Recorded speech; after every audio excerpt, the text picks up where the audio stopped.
네, 안녕하세요. 4월 24일 데이터 사이언스 동호회 정기 모임을 시작하겠습니다. 오늘은 조상희님께서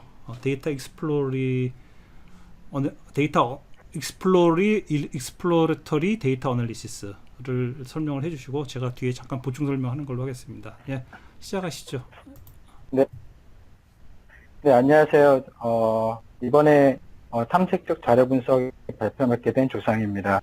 일단은 오늘 발표할 탐색적 자료 분석 항목에 대해서 간단히 설명을 좀 드리도록 하겠습니다. 일단은 탐색적 자료 분석 같은 경우에는 그 통계에 관련된 좀 내용이 좀 많이 나오는데요. 이 업무가 이게 어떤 역할을 하는 거냐면, 이제 데이터에 대해서 이제 품질과 이제 정보량을 분석해가지고 가능한 그 정보를 잃지 않고 머신러닝이 학습이 가능하도록 환경을 만들고 우리가 원하는 목적에 맞게 이 데이터를 이렇게 정제하는 단계입니다. 그래서 이제 예를 들면 각각의 변수가 어떤 의미인지, 어떤 방식으로 측정됐는지, 이게 명목형인지 수치형인지 아니면은 이제 그게 제대로 코딩이 됐는지에 대해서 이제 계속 이제 체크를 하는 그런 단계거든요. 그래서 통계적 분석 기법이 되게 많이 들어간 단계라고 할 수 있습니다. 다음 페이지 부탁드리겠습니다. 그 표를 보시면은 그 원시 데이터 수집 항목, 그다음에 이제 데이터 전처리, 그다음에 그 정제된 데이터셋을 만들고 이 데이터셋에 대해서 제대로 정제가 되어 있는지에 대해서 플로우를 진행을 하게 됩니다.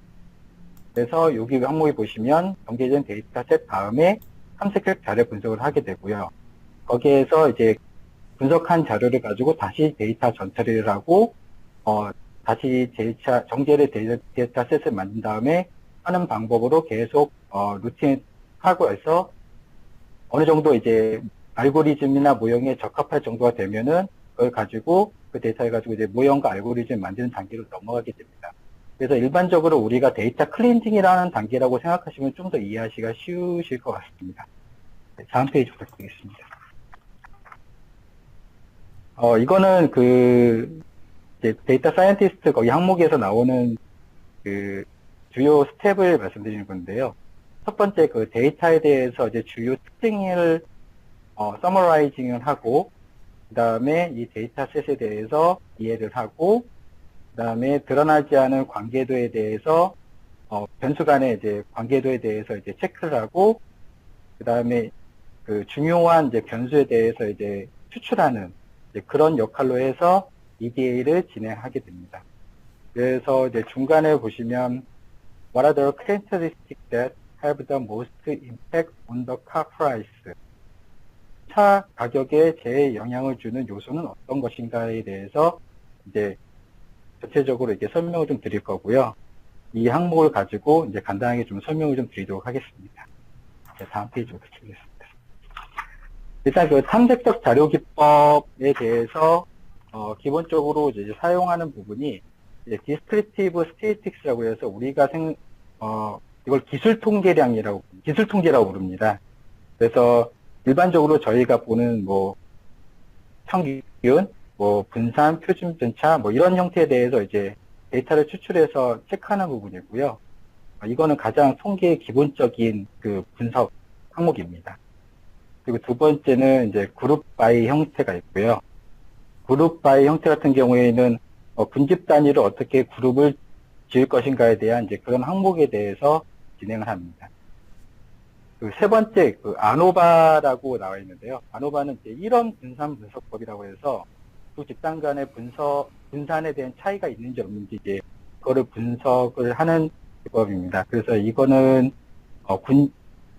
집단 간의 이제 분포도에 대해서 차이를 분석하고 이거에 대해서 두 집단에 대해서 이제 그 모델을 적용할 수 있는지 이제 그런 형태에 대한 분석인 건데요. 이거는 사례에 대해서는 밑에 페이지에서 설명을 드리도록 하겠습니다.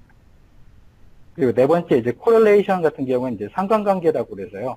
두 데이터에 관련돼서 그러니까 데이터에 대해서 이제 어떤 요인을 가지고 있을 때 그 요인에 대해서 서로 상관관계, 그러니까 관련이 있는지 없는지에 대해서 수치화하는 그 통계입니다. 그래서 이것도 이제 밑에서 디테일하게 좀 설명을 좀 드리도록 하겠습니다. 네, 다음 페이지 부탁드리겠습니다. 위에 보시면 이제 Descriptive Statistics라고 해서 기술 통계학이라고 제가 말씀을 드렸고요.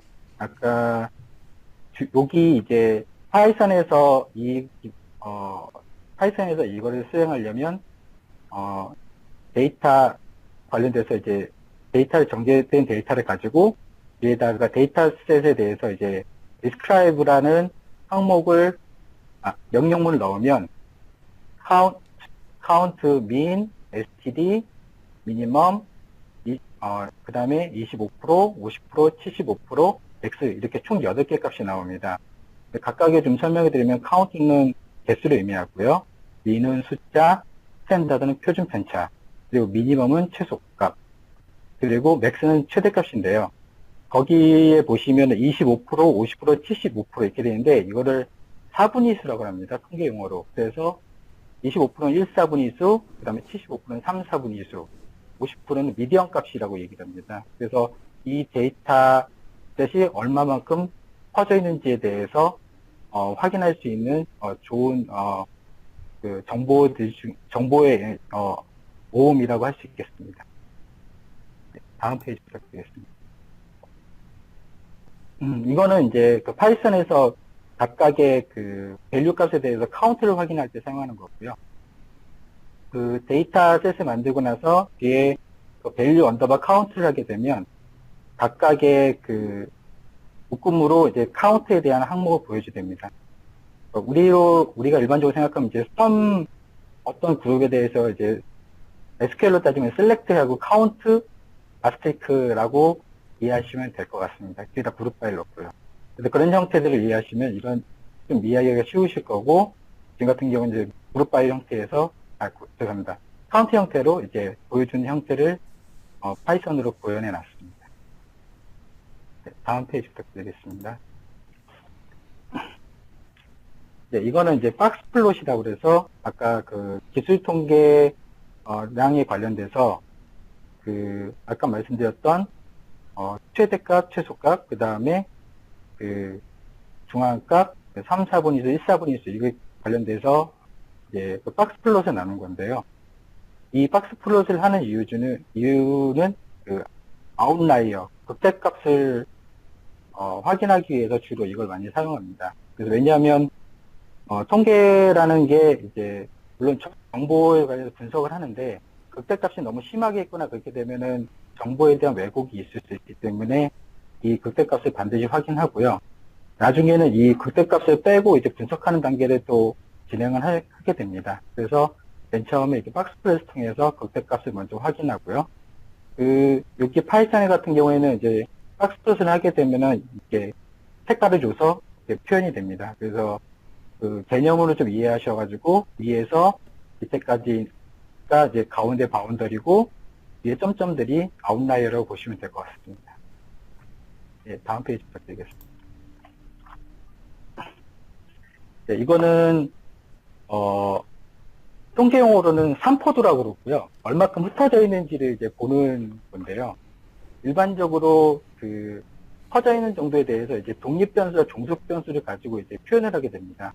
그래서 일반적으로 X열 같은 경우에는 독립변수를 넣고요.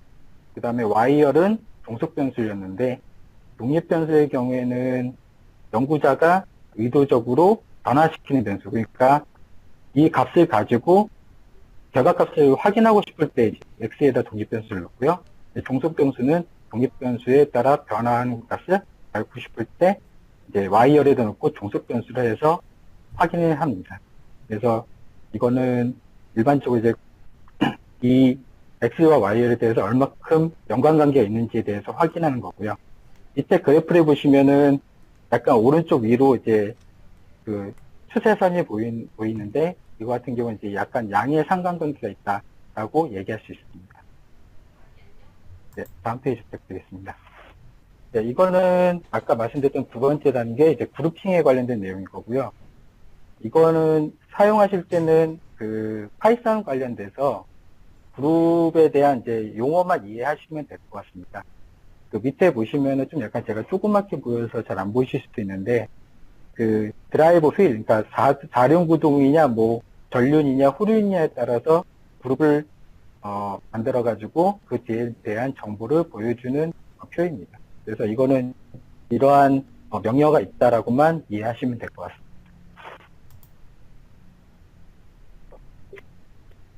네, 요 그룹 바이 그룹 기능 중에 하나가 또 피봇이라는 기능이 있는데요. 피봇은 그냥 엑셀에서 사용하는 피봇 기능하고 동일하다고 생각하시면 됩니다. 그래서 그 뒤에 명령어만 제대로 이해하시면은 좀 사용하시는 무리 없으실 것 같고, 이걸 가지고 이제 히트맵을 이제 비주얼라이제이션을 시킬 수가 있는데, 이 히트맵 같은 경우에는 뒤에 간단하게 명령어로 이렇게 해서 좀 이렇게 뽀다곤하게 보게 할 수가 있습니다. 네.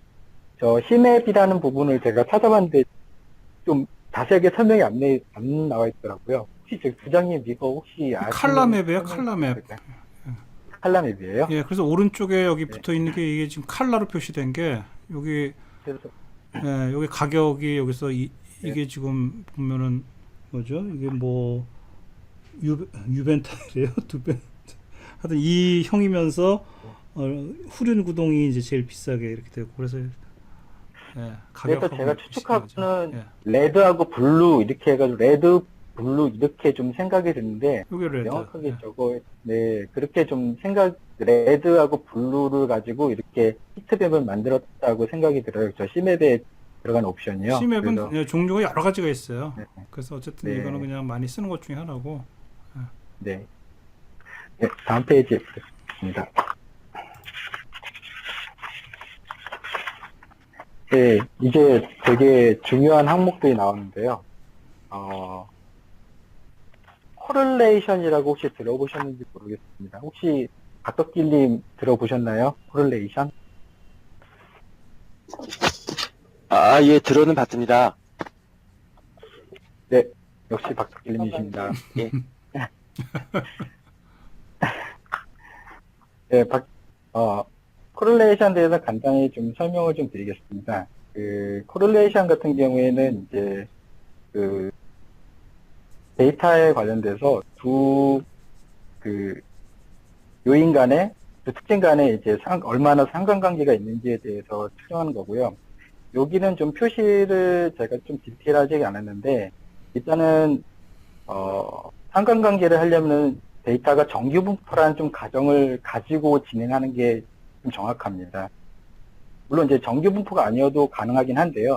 이제 결과값이 좀 약간 틀려질 가능성이 있기 때문에 일반적으로 이제 통계 분석을 할 때는 모든 데이터가 정규분포를 따른다는 가정하에 진행을 하시는 게 좀 더 좋습니다. 왜냐면은 그렇게 데이터를 만들고 시작을 해야지 분석 결과가 좀 더 잘 나오기 때문에 말씀드린 거고요.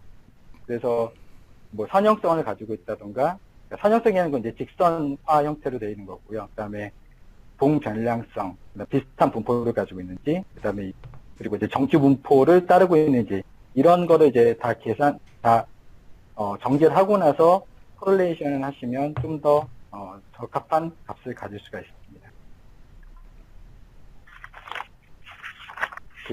여기 보시면 코릴레이션 관련돼서 이제 오른쪽에 이제 표를 보시면요, 포지티브 리니어 릴레이션십이라고 있는데 아까 말씀드린 어떤 상관계가 있느냐, 여기에 여긴 요인 중에 하나가 엔진의 사이즈와 가격이 상관관계가 있는지에 대해서 이제 분석을 해본 건데요. 여기 보면은 엔진 크기가 크면 클수록 가격이 큰 거에 대해서 이렇게 도표로 나타나게 됩니다. 그래서 이런 경우에는 통계학적 용어로 양의 상관관계가 있다라고 얘기를 합니다. 그래서 1에 가깝다고 얘기를 하고요. 그 다음에 이제 다음 페이지 보시면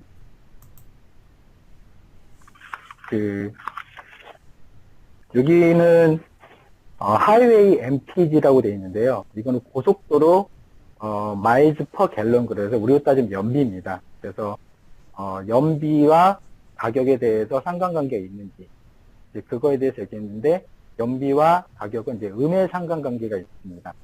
그렇다고 음의 상관관계가 없는 게 아니고 관계가 있는 겁니다. 근데 이제 단지 역방향으로 가는 거기 때문에 마이너스 1이라고 그래서 음의 상관관계 있다고, 그러니까 관계가 없다고 이해하시면 안 되고, 관계가 있다고 이해를 하셔야 됩니다. 그리고 이제 세 번째 그 오른쪽 항목 그 그림 보면 여기에는 이제 분포가 이제 그 뭐 약간 선형성을 띠긴 하는데 약간 이제 그 아웃라이어 값이 많이 보이실 겁니다. 이런 경우에는 관계는 있지만 약한 상관관계다라고 이렇게 표현을 합니다. 그래서 이런 경우에는 약한 상관관계가 왜 이러했는지 저 아웃라이어에 대해서 이제 분석을 하는 작업들이 필요합니다. 네, 다음 페이지 부탁드리겠습니다. 그래서 위의 내용에 관련돼서 이제 간단하게 좀 설명드리면 이제 상관관계 관련돼서 이제 피어슨 코릴레이션이라는 이제 값을 쓰게 되는데요. 우리는 이제 피어슨 상관계수라고 부릅니다. 그래서 이 피어슨 상관계수에 따라서 이거를 이제 수치로 이해를 해가지고 저희가 확인할 수가 있고요. 그 아까 말씀드린 그 상관계수에 관련돼서 얘가 플러스 1에 가까우면 이제 양의 상관관계, 그 다음에 마이너스 1에 가까우면 음의 상관관계, 0이면 관계가 없다고 이제 판단을 합니다. 그리고 이제 오른쪽에 보시면 되게 중요한 값이 하나 나오는데요. 이게 p-value입니다. 상관관계에 관련돼서 값을 하더라도 얘가 진짜 이 상관관계가 있는지 없는지에 대해서 강하게 확인하시려면 이 p-value라는 값을 확인해야 되는데 이거는 이 p-value를 도출하려면은 되게 통계학적인 좀 계산을 많이 해야 되거든요. 근데 이제 컴퓨터는 감사하게도 다 알아서 계산을 해줍니다. 그래서 저희는 해석을 잘 할 수 있으면 되고요. 좀 이거 값을 도출한 방법은 되게 계산을 되게 많이 해야 됩니다. 그래서 그 부분 같은 경우에는 좀 약간 인터넷 좀 보시거나 그렇게 하시면 좀 될 것 같고요. 일단은 여기 안에 간단히 좀 설명을 드리면 p-value가 0.01보다 작다. 이거 같은 경우에는 결과에 대해서 강하게 확신한다. 그리고 p-value가 0.05는 그래도 어느 정도 인정이 된다. 그리고 0.1보다 작을 경우에는 그래도 결과에 대해서 조금 확신한다. 그리고 0.1보다 크면 그다지 이게 결과가 신뢰되지 않는다. 이렇게 저희가 일반적으로 표현합니다. 근데 뭐 통계 논문이나 아니면은 논문이나 이제 어떤 이제 주장을 근거할 때는 0.05를 기준으로 보통 평가를 합니다. 0.01 같은 경우는 나오기가 되게 힘들어요. 그래서 일단 0.05를 기준으로 해서 크거나 작거나에 따라서 결과에 대해서 신뢰한다, 신뢰하지 않는다라고 보통 표현을 합니다. 그래서 이제 밑에 보시면 강하게 이제 상관관계가 있다고 얘기할 때 1이거나 또는 마이너스 1이거나. 근데 이제 거기에서 제일 중요한 거는 p-value 값이죠. 0.01이라고 얘기하는데 아까 제가 말씀드린 것처럼 일반적으로 0.05를 기준으로 얘기하기 때문에 0.01이라는 경우 되게 나오기 힘들다고 말씀드리고 싶습니다. 네, 다음 페이지 부탁드리겠습니다. 네, 그 피어슨 코릴레이션인데요. 위에 그림 보시면은 아마 시험에도 많이 나올 것 같은 그림인데 그 오른쪽 위로 대각선으로 올라가거나 그러니까 이 선형관계에 있을 때 이제 옆으로 삐져나온 값이 없으면은 이게 강한 상관관계가 있다고 이렇게 표현합니다. 그래서 일자로 이 선형으로 보이는 거고요. 0.8이나 0.4 같은 경우에는 이제 기준점으로 이제 많이 분포가 되기 때문에 상관관계가 이제 점점점 약해진다고 보이면 되고 0은 이제 자기 중구난방 기준 없이 분포가 되기 때문에 이거는 상관관계 거의 없다고 이제 설명을 합니다. 그래서 이제 그 오른쪽 옆에 보시면 그 파이썬으로 이제 스테이터스 피어슨 R이라는 명령어를 사용하고 그 데이터와 이제 데이터 요인에 대해서 입력을 하게 되면요. 여기는 이제 호스파워하고 프라이스인데 마력하고 가격의 차이에 대해서 피어슨 값의 결과를 봤더니 코릴레이션 0.81 양의 상관관계가 있고 p-value는 9.35 마이너스 2의 48승입니다. 0.02보다 엄청나게 작은 거죠. 그러니까 그 차의 마력과 가격이 무지하게 연관성이 있다라고 분석하실 수가 있습니다. 네, 다음 페이지 부탁드리겠습니다. 네, 이거는 이제 아노바라고 그래서 이런 분산 분석법이라고 얘기를 하고요. 이 분산 분석법을 사용하는 이유 중에 하나가 이제 두 집단에 대해서 얼만큼 분포도가 고르게 같이 돼 있는지. 왜냐하면 하나에 대해서 모델을 가지고 했을 때 다른 모델에 대해서 이거를 적용을 하고 싶은데 이 모델에 대해서 이제 같은 그 분포를 가지고 있지 않으면은 약간은 좀 적용하기 힘든 경우가 있습니다. 그래서 야노바 분석법을 통해서 그 분산에 대한 분산 그 비교해가지고 분산이 거의 차이가 없다는 거에 대해서 분석하는 거를 이론 분석법이라고 합니다. 그래서 여기에 사용하는 부분은 이제 F 테스트 스코어라는 걸 사용하고요. 저희는 일반적으로 F 분포표 사용해서 이게 본다고 합니다. 그래서 두 집단 간의 그 분산에 대해서 얼마큼 차이가 있는지에 대해서 확인하는 거고, 그 차이에 대해서 여기서 또 P 밸류가 또 나옵니다. 컴피던스 디그리라고 그랬는데 이제 얼마큼 이게 확신할 수 있냐. 아까 위에 말씀드렸던 것처럼 똑같이 이제 여기도 P 밸류가 또 나옵니다. 그래서 통계에서는 P 밸류가 엄청 중요합니다. 좀 나중에 공부하실 때 좀 주의 있게 보시면 될 것 같습니다. 그 그래서 대목에서 그럼 말씀- P-밸류를 좀 네. 더 그게 제가 준비한 거 한번 해서 설명해 주실래요? 네. 네. 이 부분만 한번.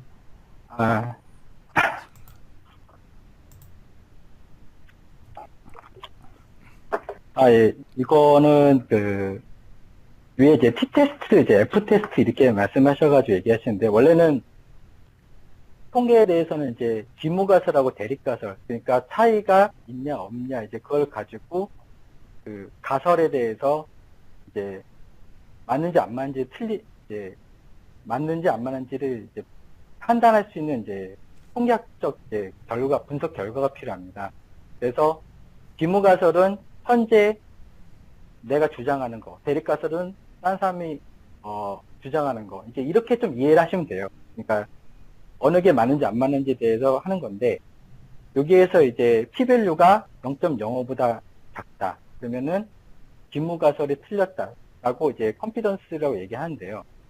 이게 이제 제1종으로, 제2종으로라고 이렇게 표현돼, 여기 좀, 원래 표가 좀 있어야 되긴 해서 조금 보긴 편했는데, 일단은 여기에서는 기무가설이 틀렸다는 거에 대해서 T-밸류를 가지고 확인을 하시면 됩니다. 이것은 컴퓨터가 다 알아서 해주긴 하지만, 이걸 계산하면서 이제 P-밸류 값에 대해서 좀 인식을 하셔야 돼요. 요 P-밸류가 0.05를 기준으로 한 이유가 뭐냐면, 저희가 일반적으로 통계를 할 때 95%에 대한 기준으로 얘기를 합니다. 그래서 95%에 대해서 맞고 95%에 대해서 이제 있고, 그 나중에 나머지 5%에 대한 영역으로 갔을 때, 그거를 가지고 판단을 하게 되거든요. 그래서 여기 같은 경우에는, H0에 대해서 차이가 없다는 거에 대해서 데이터를 두고, 그 다음에 얘가 H0보다, 0.05보다 작으면 두 모평계의 차이가 있다라고 이제 저희가 표현을 합니다. 좀 여기에서 보기엔 좀 해석학적인 좀 이게 측면이 있을 수 있는데, 이건 좀 값을 보시면서 좀 설명을 드리면 될 것 같습니다. 일단 위에 T-테스트라고 하는 부분은 평균에 대해서 분석을 할 때 T-테스트를 하게 됩니다. 그래서 T-분포표라는 걸 사용하게 되고요. 일반적으로 T-테스트를 사용하는 경우에는 모집단 개수가 많이 적을 때 T-테스트를 사용합니다.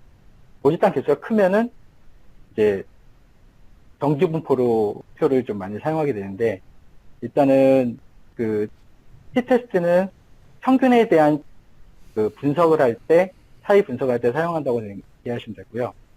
F-테스트 같은 경우에는 이제 분산에 대한, 모집단 이제 분산에 대한 내용인데요.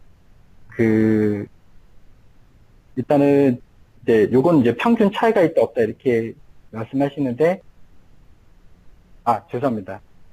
2개 이상 이제 할 때 이제 F-테스트를 사용하게 됩니다. 그래서 이거 같은 경우에는 이제 3개의 다른 집단에 대해서 이제 평균의 차이가 있는 거고요.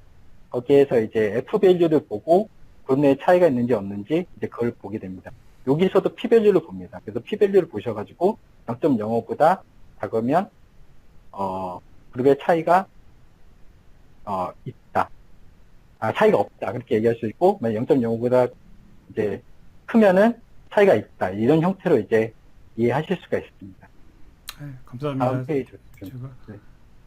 이게 제가 너무 처음에 이걸 너무 헷갈려가지고 그래서 네. 전공 안 한 사람들은 참 어려운 내용이가지고요. 그래서 여쭤본 겁니다. 감사합니다. 전공이 그 통계시라고 해가지고. 아, 근데, 예, 죄송합니다. 아니 갑자기 네. 설명을 요청해서 저 갑자기 네. 당황했을 네. 거예요. 다음 페이지인가요? 네. 아, 네. 일단은 거의 다 이제 마무리가 됐고요. 네.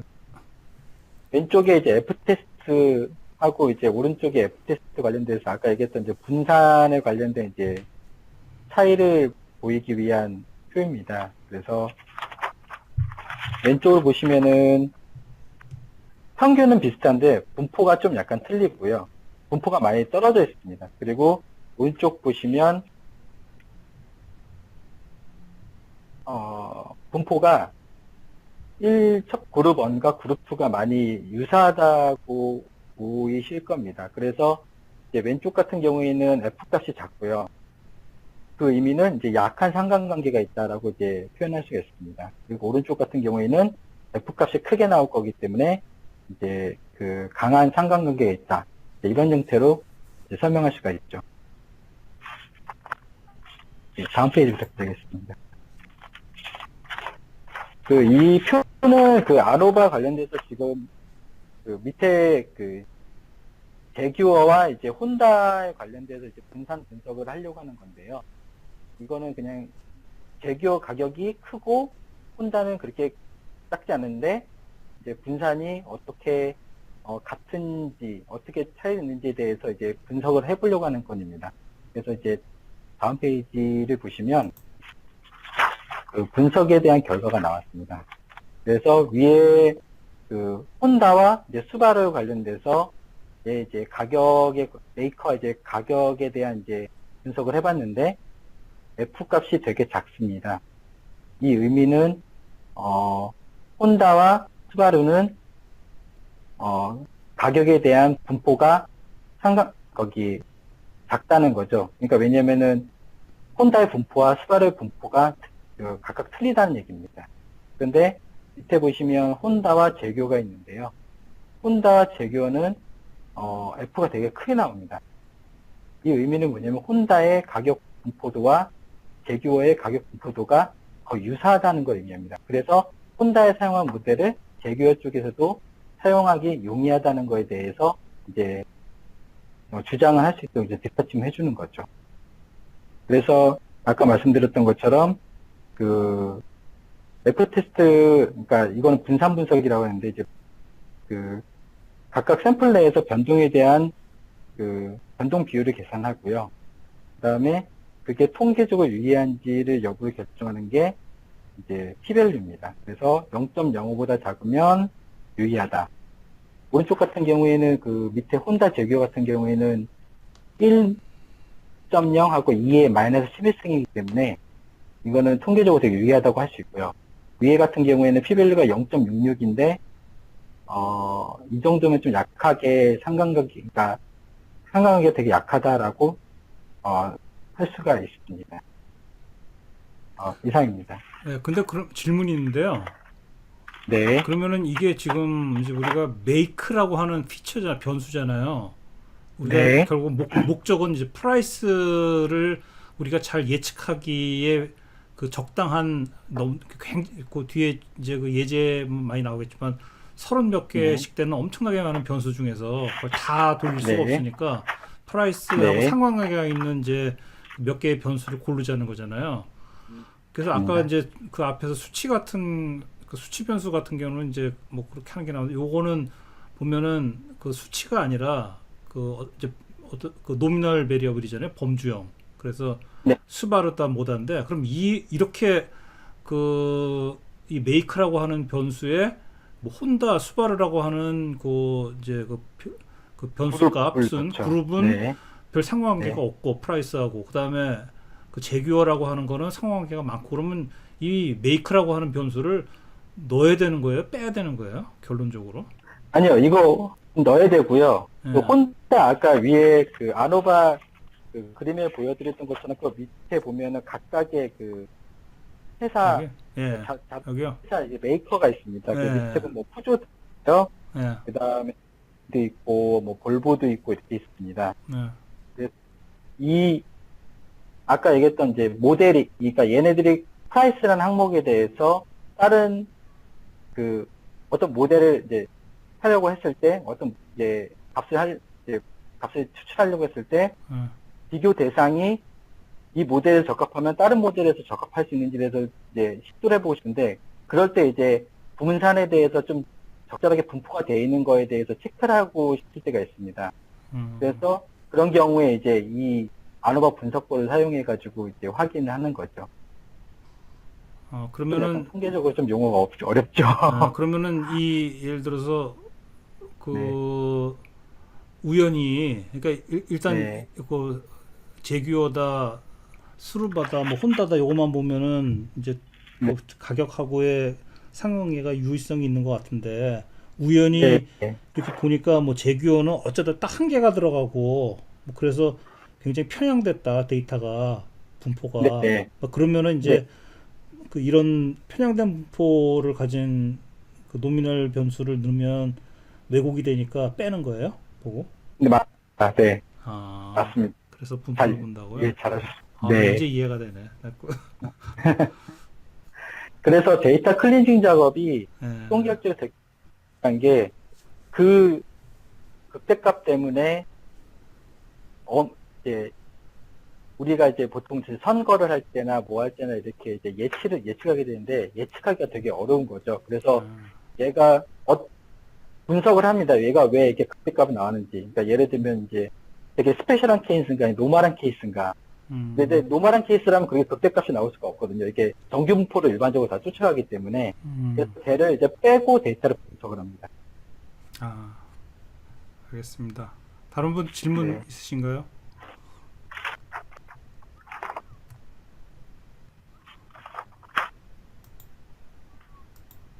많이 들어오셨네. 질문도 없어요? 아, 예. 그러면 조상님 수고하셨습니다. 내용도 너무 어려운 내용인데 진짜 쉽게 잘 설명해 주셔서 감사합니다. 네. 그러면 요거를 제가 요게 지금 어차피 한 번씩 해보셨을 것 같은데 혹시 안 해보신 분들을 위해서 제가 요거를 한번 그 랩에 있는 거 그 내용을 저도 사실 이 내용이 이게 통계학 내용이 되니까 어려워서 저도 한글로 좀 번역을 했어요. 그래서 요거를 한 번씩 쭉 제가 한 번씩 그냥 간단하게 치면서 같이 뭐 보죠 뭐. 그래서 결국은 이 목적이 이제 자동차 가격에 미치는 훌륭한 그 대상이 되는 변수를 찾아내자는 건데 요 제가 이제 똑같이 클린 DF CSV라고 데이터를 하나 만들었고요. 그래서 요거를 읽어보니까 이렇게 됩니다. 그래서 이 다 영어로 되어 있는데 무려 36개의 컬럼이 나와요. 그러면은 이 36개의 컬럼을 우리가 다 이용해서 가격을 예측하기에는 너무나 컬럼이 많으니까 이 중에서 이제 유의미한 컬럼들만 뽑아내는 작업인데 그럼 그걸 어떻게 하느냐. 그래서 실제로 여기서는 이제 시각화도 사용하고 또 시각화를 하기 위해서는 적절한 시각화에 맞는 이제 변수 형태 그래서 그걸 파악을 해야 되기 때문에 일단 피처에 대한 패턴을 분석하는데 일단 개별 변수의 유형을 먼저 봅니다. 그래서 이 타입이 데이터 프레임에 보면 dtypes라는 명령어가 있어요. 그래서 df.dtypes를 해주면은 그 개별 변수들의 그 피처죠. 뭐 우리가 변수 통계학 하시는 분들은 변수라고 그러고 또 무슨 엑셀인 뭐 머신러닝 하시는 분들은 피처라고 그러고 여러 가지 이름으로 부릅니다. 그래서 하여튼 요 피처에 대해서 이게 오브젝트라 지난번에 오브젝트는 캐릭터라고 그랬잖아요. 여기 그 스트링으로 들어가 있는 것들은 오브젝트라고 표현되고 플롯이면 플롯, 인티저면 인티저 이렇게 표현이 됩니다. 그래서 데이터들이 이런 특징이 있는데 여기 첫 번째 여기 지금 질문이 피크 RPM의 뭐 데이터 타입인 뭐냐. 그래서 그거는 뭐 간단하죠. 그래서 그냥 플롯이다. 위에 플롯이라고 있으니까 간단한 내용이고 그 다음에 상관관계 그 데이터 프레임에서 코릴레이션이라는 CORR이라는 메소드를 제공하는데 판다스에서 df.corr 하면은 아까 그 36개의 변수 전체에 대해서 이 코릴레이션이 나오는데 사실 이거는 뭐 무의미합니다. 이렇게 다 하면은 이거를 뭐 너무 길어서 볼 수도 없고, 그래서 여기서 지금 보면 27 27 나왔죠. 그래서 위에 그 우리가 토탈 있었던 것이 36개인데 그 중에서 오브젝트라고 되어 있는 숫자가 아닌 것들을 빼고 숫자로 되어 있는 수치 변수들이 이제 코릴레이션이 나오는데, 여기 가운데는 대각선은 전부 1이에요. 왜냐하면은 그 자기하고 자기의 관계는 무조건 1이기 때문에. 그리고 이렇게 쭉 심벌링이라는 그 변수하고 다른 변수들의 코릴레이션은 이런 식으로 이제 쭉 촬영하면 나타나고, 세로로도 마찬가지로 이렇게 나타나서 대각선을 이룹니다. 매트릭스를 이루는데요. 그래서 이제 이렇게 일단 한번 본 거고, 이제 실제로 하나씩 보면서 우리가 그 프라이스 예측의 대상으로 삼을 이제 변수를 이제 추출하는 건데요. 일단 위에서 본 이 코릴레이션은 이제 피어슨 상관관계라는 그런 이제 코릴레이션입니다. 피어슨이라는 분이 굉장히 유명한 분이라고 그러더라고요. 현대 통계학의 아버지라고 그러고.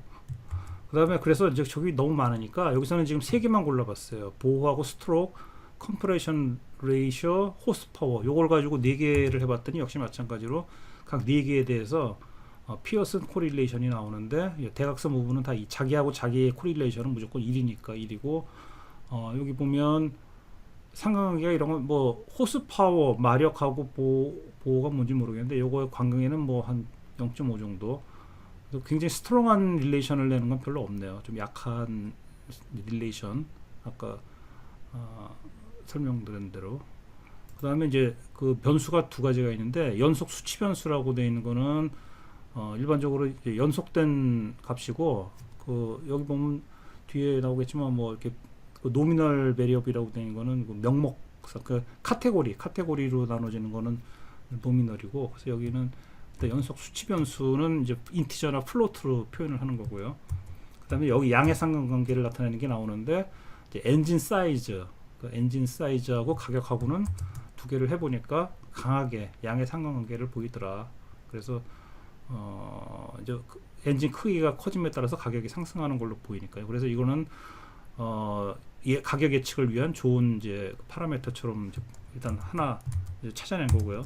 그 다음에 엔진 그 사이즈하고 프라이스의 코릴레이션을 보니까 0.87로 굉장히 강한 상관관계가 있다라는 걸 이제 일단 볼 수 있고요. 그 다음에 그 음의 상관관계인데, 그 하이웨이, 아까 그 강의에서 조상님 설명했듯이 하이웨이 그 고속도로 연비하고 가격 간에 관해는 마이너스의 상관관계가 시각적으로도 보이고, 이 시각적으로 보이는 거를 우리가 실제로 코릴레이션이라고 해서 피어슨 코릴레이션을 또 뽑아보니까 실제로 마이너스 0.7 해서 음의 상관관계인데 1에 가까우니까, 마이너스 1에 가까우니까 굉장히 어떤 가격하고의 상관관계가 보인다. 그래서 이렇게 시각화해서도 보고, 눈으로 확인해보고, 수치로 확인해보고 하는 작업을 반복을 합니다. 그리고 여기서 피크 때 RPM이라는 그 변수를 가격하고 상관관계를 봤더니, 눈으로 봐도 이게 뭐 엉망진창 별 상관관계가 없어 보이고, 실제로 이거를 코릴레이션을 뽑아보니까 마이너스 0.10, 그래서 0.1이니까 거의 뭐 상관관계가 안 보이는, 그래서 얘는 빼야 되겠구나, 이제 이런 판단을 하나씩 하는 거죠. 그 다음에 스트로크도 마찬가지로 0.08이니까 거의 관계가 없다, 이렇게 보이는 거고요. 그 다음에 그 시각화해서 봐도 뭐 굉장히 정신없이 흩어져 있기 때문에 상관관계가 안 보이는 거고요.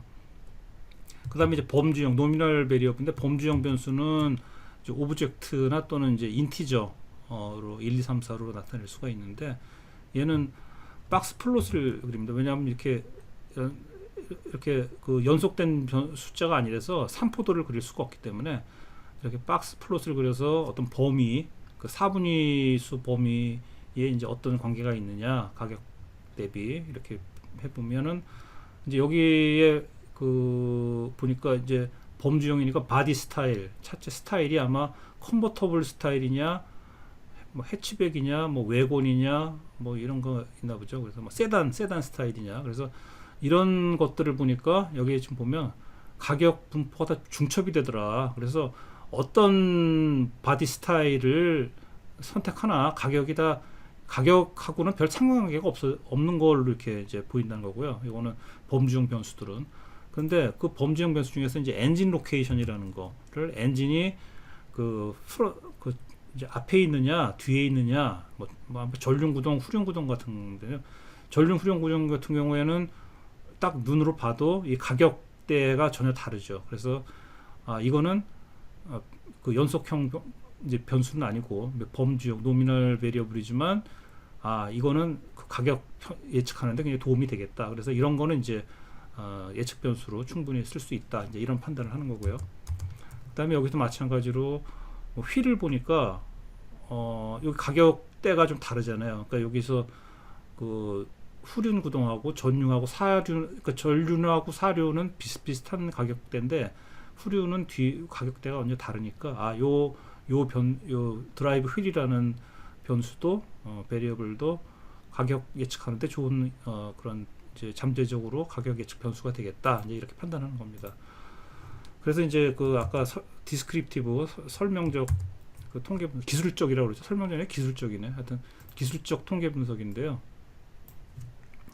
그 테크니컬이 아니라 디스크립티브가 돼서 기술적인데 여기 이제 디스크라이브라고 하는 그 데이터 프레임에 판다스에서 제공하는 디스크라이브를 보면 아주 아까 그 조상희님 다 설명하셨지만 이 각 변수들의 개수하고 평균, 표준 편차, 최소값, 최대값, 사분위 값이 다 나옵니다. 그래서 이걸 보고 이제 데이터의 분포가 어떻게 되어 있냐를 이제 일단 감을 잡는 거고요. 그다음에 하나씩 이거를 근데 이렇게 디스크라이브를 할 경우에는 마찬가지로 27개만 나왔어요. 그래서 이것도 숫자로 표현된 변수만 나오기 때문에 오브젝트라고 해서 아까 그 제가 범주형 변수처럼 이런 식으로 이제 그 스트링으로 캐릭터로 값이 표현되어 있는 그 변수만 따로 한번 뽑아보려면 이제 오브젝트라고 이런 그 옵션을 줘서 이걸 디스크라이브라는 명령을 치면은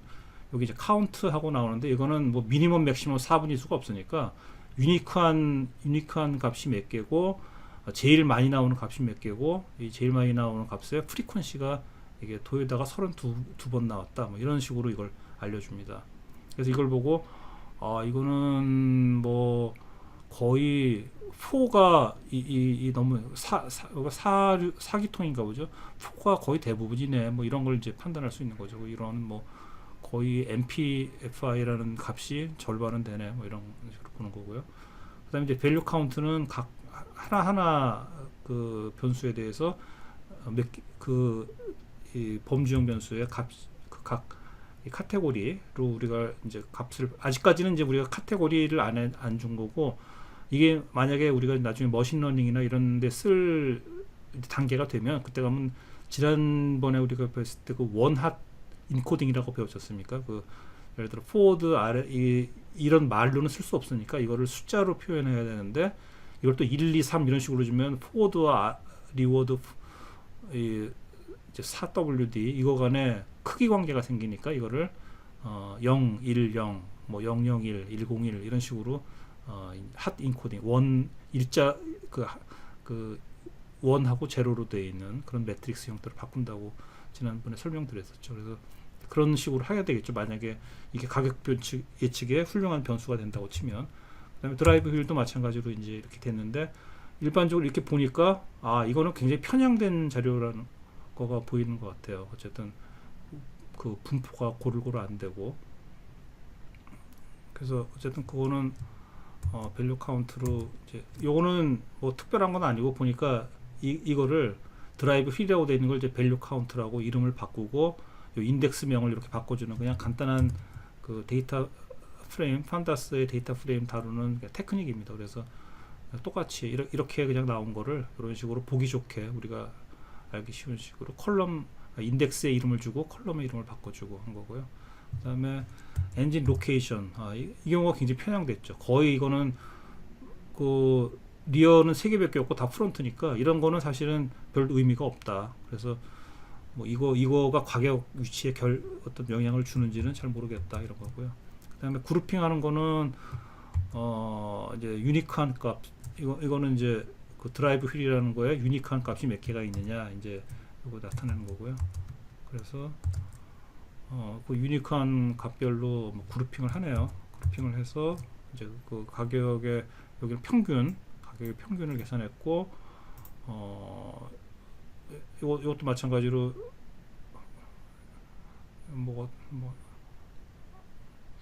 인덱스 as 인덱스 equal false라고 두면 여기 지금 원래 인덱스가 그 0, 1, 2가 나오는 거고, 인덱스 equal true라고 두면은 이제 이게 없어지는 그런 겁니다. 그냥 해보시면 되겠네요. 그 다음에 뭐 그런 식으로 어쨌든 하나씩 이제 분석을 해 나가는 거고요. 그 다음에 쭉 넘어가서 피벗 테이블은 아까 조상님 잘 설명해 주셨고요. 그 엑셀의 피벗 테이블 비슷한 기능이니까 요거는 한번 따라 해보시면 될 것 같습니다.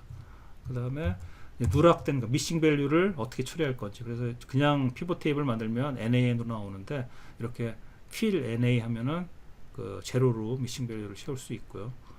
그 다음에 여기서 이제 그룹 바이를 이렇게 한 거고, 그렇게 이제 해서 그 히트맵을 여기 이제 요걸 뭐냐면은 위에 그 바디 스타일하고 바디 스타일과 가격 간의 이제 관계, 피벗이 잡혀 있는 게 지금 바디 스타일에 보면은 이제 뭐 그 바디 스타일별로 컨버터블이 있고 뭐 이렇게 있잖아요. 그래서 그거별로 피벗 테이블이 잡힌 건데, 얘는 지금 뭐 이제 이렇게만 나오면 사실 알아보기가 힘드니까 여기 이제 옆에 그 히트맵이라고 하는 저기 그 컬러맵, 시맵이라고 하는 이 종류가 여러 가지 있는데 그건 색깔에 따른 종류고, 어쨌든 골자는 이렇게 이제 여기 그 가로축에 x축에 어떤 이제 그 밸류들이 있을 거고 y축에 밸류들이 있을 거예요. 근데 그것들끼리 서로 만나는 그 지점, 그 지점의 가격이 뭐 이거면 얼마, 뭐 이런 거를 이제 시각적으로 보여주는 아주 강력한 비주얼라이제이션 툴인데요. 여기 가격입니다. 그래서 이 가격이 여기 매핑되는 거, 뭐 이 정도면 뭐 5천 이하, 여기 파란색으로 이렇게 되면 뭐 2만 이상 이렇게 되는 건데, 이 뭐가 뭔지 이게 안 나와 있잖아요. 그래서 여기 이제 샘플 코드로 이걸 실제로 그럼 어떻게 그 레이블까지, 이게 막상 제가 해보니까 레이블을 여기다 표시하는 게 쉽지가 않더라고요. 그래서 요 코드는 그대로 이제 잘 어디서 기억하셨다가 이거 실제로 뽑을 일 있으면 갖다 쓰시면 될 것 같아요. 그래서 이런 식으로 코딩이 좀 복잡한데 이렇게 해주면은 이쁘게 여기에 이제 컨버터블이다, 무슨 뭐 저기 세단이다 하는 식으로, 웨건이다 이렇게 그 차 바디 스타일의 종류가 나오고, 여기에는 이제 포워드 그 사륜 구동이다, 전륜 구동이다, 후륜 구동이다 이렇게 나와서 제일 비싼 거는 이제 여기 아주 파란 색깔인 거예요. 그래서 보니까 컨버터블이면서 그 후륜 구동인 차가 굉장히 비싸네요. 그 다음에 싼 거는 여기 이제 이렇게 여기 중간쯤에 이거니까 뭐 이 중간 가격이고 아주 그 진한 색깔. 그래서 컨버터블이면서 사륜 구동이 이제 가격이 싸더라. 현재 데이터는 이렇게 돼 있습니다. 근데 이 데이터가 정말 뭐 표장이 돼 있거나 뭐 이러면 또 못 쓰는 거니까. 그래서 어쨌든 이제 그 특징을 이렇게 그 시각적으로 바라봤고요. 이제 그 페어슨 콜리레이션은 그래서 이제 0이다 1이다를 갖고 이렇게 알 수가 있는데, 여기 똑같은 거 나왔죠. 아까 다 나온 거. P-밸류라는 게 또 나왔어요. 그래서 그럼 위에 그 나온 결과를 그냥 믿으면 되느냐? 그건 아니라는 거죠. 왜냐하면 통계학적으로 아까 그 조상희님 설명하실 때 그 P-밸류라는 게 뭐 굉장히 복잡한 과정을 거쳐서 나온다고 그랬는데, 어쨌든 그 우리 파이썬 패키지는 다른 이제 통계학 패키지들하고 마찬가지로 간단하게 P-밸류를 계산해 주니까 우리는 이제 그 P-밸류의 그 의미만 알고 잘 사용하면 될 것 같습니다. 우리가 직접 계산할 일은 없으니까. 그래서 P-밸류가 어쨌든 0.05보다 작다 그러면은 저기서 이제 나온 값을 우리가 어느 정도 믿어도 되는 거고, 그 0.05보다 작지 않고 상당히 큰 값이 P-밸류가 나왔다 그러면은 사실은 이렇게 뭐 그럴듯하게 나왔지만 이 값들은 우리가 믿을 수가 없다, 이렇게 해석을 하는 것만 기억하시면 될 것 같습니다. 그래서 어쨌든 그 여기 각 하나하나별로 그래서 이제 그 휠 베이스하고 프라이스의 관계 뭐 이렇게 쭉 나오는데 여기 보면은 이제 코릴레이션, 피어슨 코릴레이션은 이건데 P 밸류가 뭐 굉장히 작으니까 이거는 뭐 유의미하다. 뭐 그다음에 여기는 마력하고의 관계는 굉장히 그 코릴레이션도 높고 1에 가깝고 이거 굉장히 P 밸류가 작으니까 상관관계도 강하고 굉장히 통계적으로 유의미하다. 그러니까 이런 거는 믿어도 되겠다. 뭐 이런 판단을 하는 거죠. 그다음에 여기는 지금 다 큰 것만 나오는데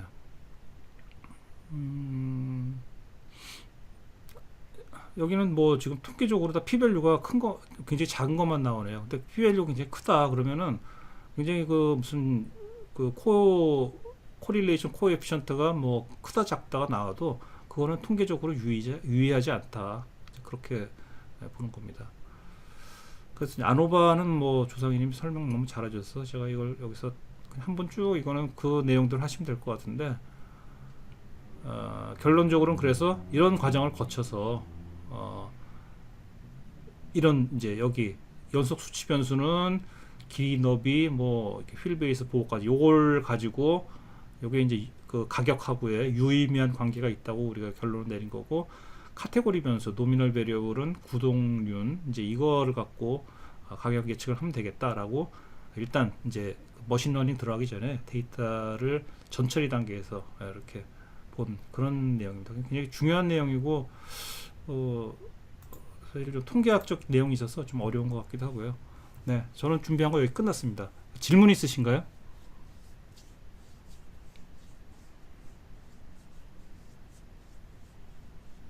없으시면 오늘 이대로 끝내겠습니다. 수고들 많이 하셨습니다. 네, 네, 감사합니다. 감사합니다.